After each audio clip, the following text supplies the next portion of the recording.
sternectomy. Okay, I'm here today to let you know a few things that you should not do as a precaution, which is going to help you to heal the proper way. Okay. One of those things that you should really avoid is lifting your arms, both arms at the same time, above 90 degrees or above this position. Okay, just about shoulder height, and also open your arms like that. Should not try not to do that at all. Okay.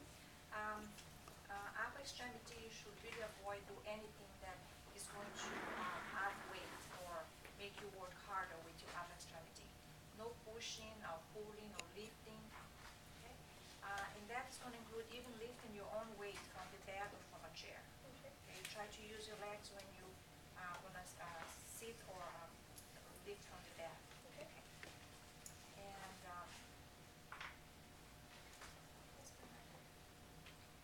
And also use a pillow when you feel that you have to cough or something. Just kind of hold on to a pillow, even to your own arms like that, because we don't want him coughing to kind of aggravate the sutures or the opening of the chest. Okay. I hope everything doesn't.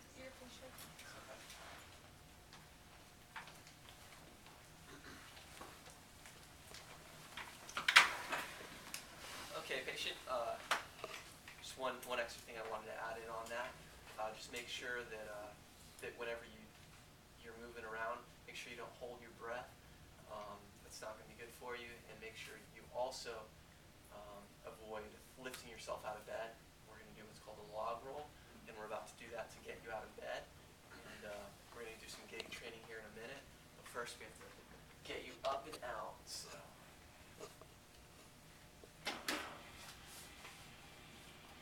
Nice and low.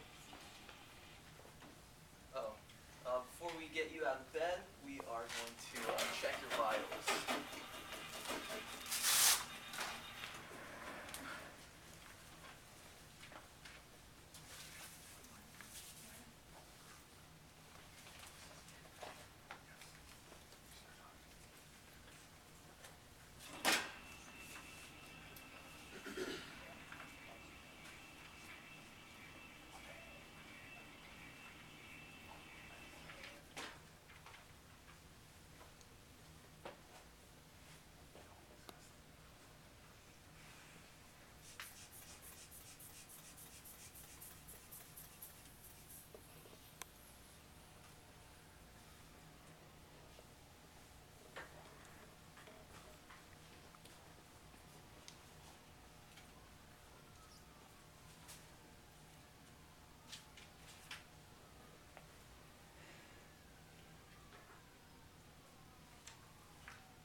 Her heart rate is 60, and her blood pressure is 100/70.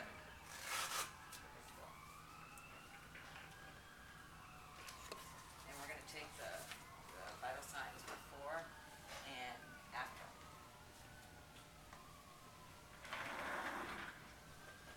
All right, so you ready to get up and out of bed? Oh, yeah. All right, awesome.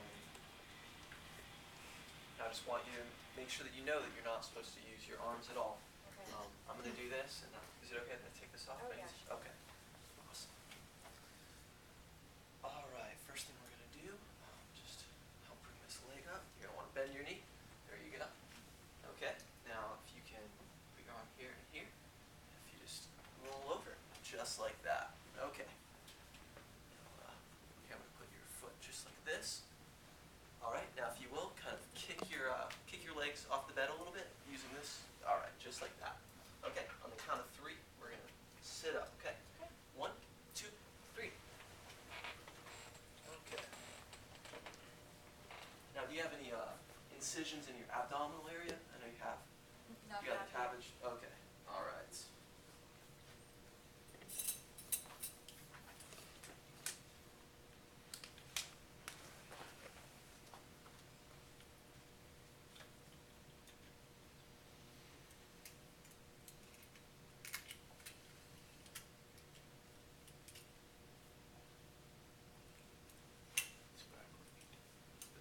it'll work. Should be through the teeth first. Maybe through the teeth first.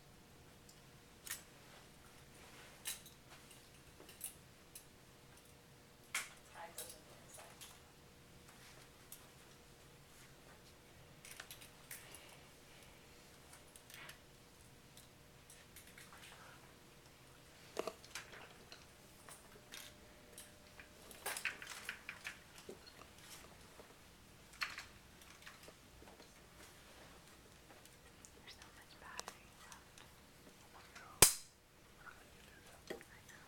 Okay, now what we're gonna do, I need to try and get a little bit lower.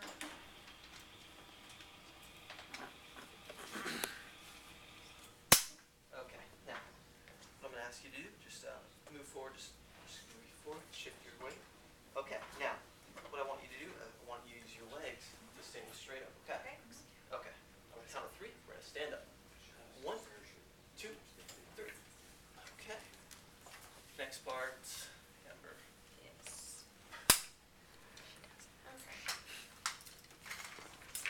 Alright, so hi Carice, how are you today? Wash my hands. My name's Amber, I'm your student therapist assistant along with Chance. What we're going to do is we're going to work on some weight training. Okay. And are you okay with standing up? Oh, Or would you yes, like to I'm sit down? fine. Okay. Alright, so what we're going to do today is this is our front wheel walker, and this is just going to help you to be able to push and walk just to give you a little bit of stability, but you're not going to put too much weight through your hands. Not Okay. more than, we don't want to lift more than 10 pounds. We went over that a little bit earlier today. So this is what I'm going to have you do. You're just going to walk, and you're going to do your right foot and then your left foot. And if you need to do right, left, and then stop, or you can do, you put it forward first, then your right foot, then your left foot. Okay. And we'll just start with that today, okay? We'll just Okay. do a step 2, 3-point gait is what this is called. Okay. Alright, so if you want to go ahead and we'll just make sure this is at the right level for you. So you just want to relax your hands around the armrest here. It's right at the start of the process, so I think that would be okay. Alright, and go ahead and put your hands on here, and again we're going to push the walker first, and then your right foot, and then your left foot. Okay.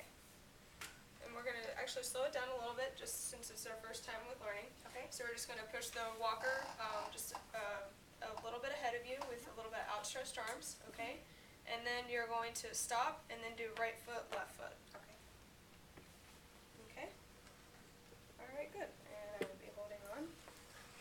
Good job. Alright. And we'll go ahead and turn to your right here, and we'll head back to the bed here.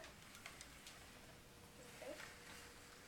Remember the walker, then right foot, then left foot. Okay, good. Alright. Spin around quite nicely there. Alright. So make sure that you can feel the bed behind your knees, and go ahead and take a seat. Alright, good job. Alright, and Bill and we will be taking vitals before and after. And do you have the forks? I do still. Okay. We need to take a look at this, and it's called a Borg scale. Okay. And it's going to kind of give us an idea of your exertion, how much energy you thought you used doing the walking. Just walking right now? Yeah. I think it's right here. That's very hard. Okay. 15.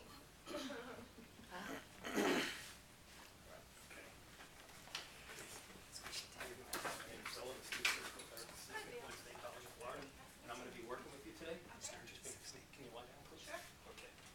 Today we're going to be doing some exercises to try to Okay. strengthen up these legs because of your operation.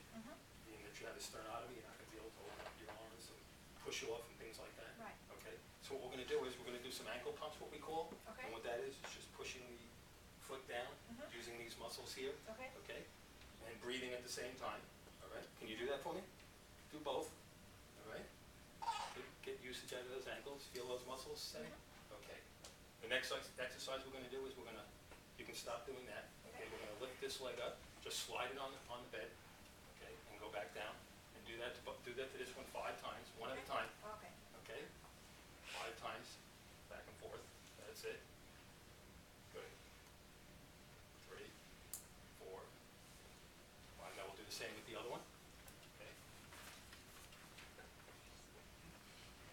very good. Now we're gonna do an exercise that's a little more difficult. Okay. But first we gotta get you up, okay, to All a right. sitting position, all right? So the next thing we're gonna do is, we know that, about that roll, so we gotta Yes. roll to this side, Okay. okay? Launch your roll, okay? All right, just bring these over. Okay, help you up. Okay, so what we're gonna do is just scoot to the edge. Okay, all right, so what we're gonna do is, we're going to just use our legs 5 times. Okay. Stand up, sit down, okay? Okay. All right. And I'll assist you. Don't push off, and breathe while you're doing it.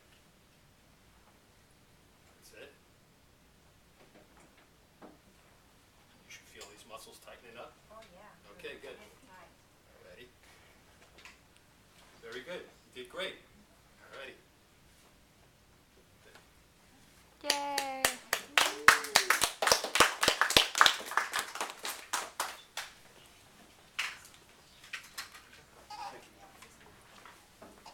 Okay, so Carice started out first.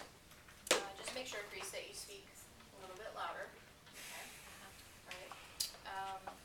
But she basically went over the sternotomy precautions. I think Chance filled up the gap a little bit. I'll probably just ask you maybe to state 2 or 3 for the practical. I may not ask you to state all of them, but obviously pick out the most important ones, the ones that you're actually going to have to cue her when you get her up out of bed, when you stand her, when she walks. Okay, Chance. So bend mobility was good. You did the log rolling. Just make sure that when you do the log rolling, that you ask her if she can move her arm, if she can move her leg.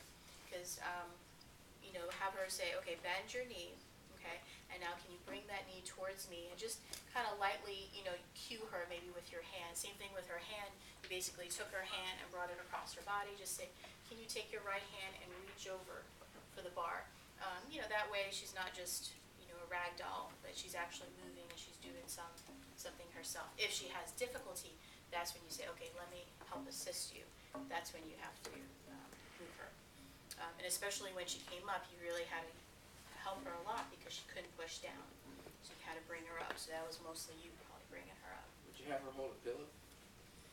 Someone mentioned that. You could if you wanted to, but if she's this way, you may just want to say, okay, really try to, cue her on her side and have her bring her hips over like that. Because you don't want her to form habits when she goes home. Okay, I always have to hold a pillow when I get up and when I stand. But if she's always pushing down too much and she can't be cued, then I would do the pillow. Okay, and when you're putting the belt on, make sure that her feet are touching the floor. Okay, so her feet were still dangling, and you put the belt on, and then you had her scoot forward. Have her scoot forward, and that way her feet are flat on the floor. Then she's more stable while she's sitting as you're putting the belt on. Okay? And shoes. When you did the transfer sit to stand, make sure her shoes are on. Okay? So it's been a little while since we've done transfer training, gait training. Make sure those shoes are on. Okay? If you're going to stand her up and you're going to walk her, Amber, you have to make sure her shoes are on. Michelle, you took the vitals, okay? And Michelle had a good position. She raised up the bed, she held up the arm, and she took the vitals. Being that Chance was sitting on a stool, you could have probably just taken that stool and actually done it with her just supine. That would have been acceptable too. That way you don't have to hold her arm. You could just let her rest her arm on the bed and you could take the blood pressure. Okay, but what you did was not incorrect either. Okay, Amber, I know there was a transition between you and Chance, but you cannot let go of that gait belt. So when you stand the person up and you're trying to instruct them on gait, sit her back down. If you forgot, if you were Chance and you got her up and you didn't explain gait, have her sit back down, then explain the gait pattern. Once she's up, you have to hold on to the belt, okay, at least with one hand, okay? So just make sure that you say show and do, but make sure the patient is stable. Because the patient was min-assist for gait, so they actually did need a little bit of assist. Okay, so that hand has to always be on that gait belt, and those shoes have to be on. Make sure you don't forget those things during the practical. Okay. you did align the walker when she was standing. You made sure that it was aligned. You have to make sure that you correct that. So when she's sitting, you ask her what her height is and adjust it accordingly. Then when she stands up, make sure that you recheck it. If it's wrong, sit her back down. If it's right, keep going. And Bill showed some exercises. While she's supine, she could do an array of things. She could do ankle pumps, she could do quad sets, she could do glute sets, she could do heel slides, she could do hip abduction. Then I liked the next exercise that Bill did, and sometimes you may be asked for this, a functional exercise with the patient, because yeah, she could do the heel slides, yeah, she could do the hip abduction, but she has problems for sit to stand. She's moderate assist. So how can we help her strengthen her muscles and improve her transfers? Why don't we practice sit to stand transfers, okay? Having her really push up with her legs, and Bill helps her with the belt. And practice that 5 times. She may need rest periods. She may, Carice, sat down and stood up and she went pretty fast. With this patient type, it's gonna be, you're gonna stand, reach for the walker possibly, because she may need something to stabilize. Take a rest, okay, now sit down. It's gonna be a lot slower than what Carice was doing, way too fast. So it's gonna take a lot of effort. It's not gonna be that easy, as she demonstrated. Vitals, Michelle took it before they got up, and then Michelle did say to me that she should have taken it after gait, was it? Right. So yeah, you should take it before and after. Same thing with the Borg scale. What was the Borg scale? Did you take the Borg scale before Yeah. she moved? Okay. After she did the gait training, but before exercises. Okay. Well, you definitely want it before the gait training too. Okay, because gait training is exercise in itself. So before you get her up, when you were taking the vitals, would have been a good time to say, okay, just sitting there, what is your perceived rate of exertion right now? And she would probably said 6, 7. Then you walked, if she was really short of breath, I would ask her while I'm walking her, wow, you seem really short of breath, really fatigued, which Carice didn't really act that much anyway. You would ask her, what is your rate of, your exertion right now on that scale? And she'd say, very hard. Okay, let's sit down in this chair, because we're not going to make it back to the bed, okay? And then ask her again. So, because not just exercises, but gait, any kind of exertion that she's exhibiting, ask her the Borg scale, okay? That way you exercise her too much or too little. Okay, any questions? On a practical, are we gonna actually do the vitals in a Borg scale every time, or is that something we're gonna be verbalizing and do it like once? It depends on what I'm testing you on, but the Borg scale you can ask as much as you want because it doesn't take that much time. The vitals, if that's what I'm grading you on, I'm gonna want to see the vitals at least once. But then, if you want to take vitals again, you're gonna have to verbalize it because even though I'm not testing you on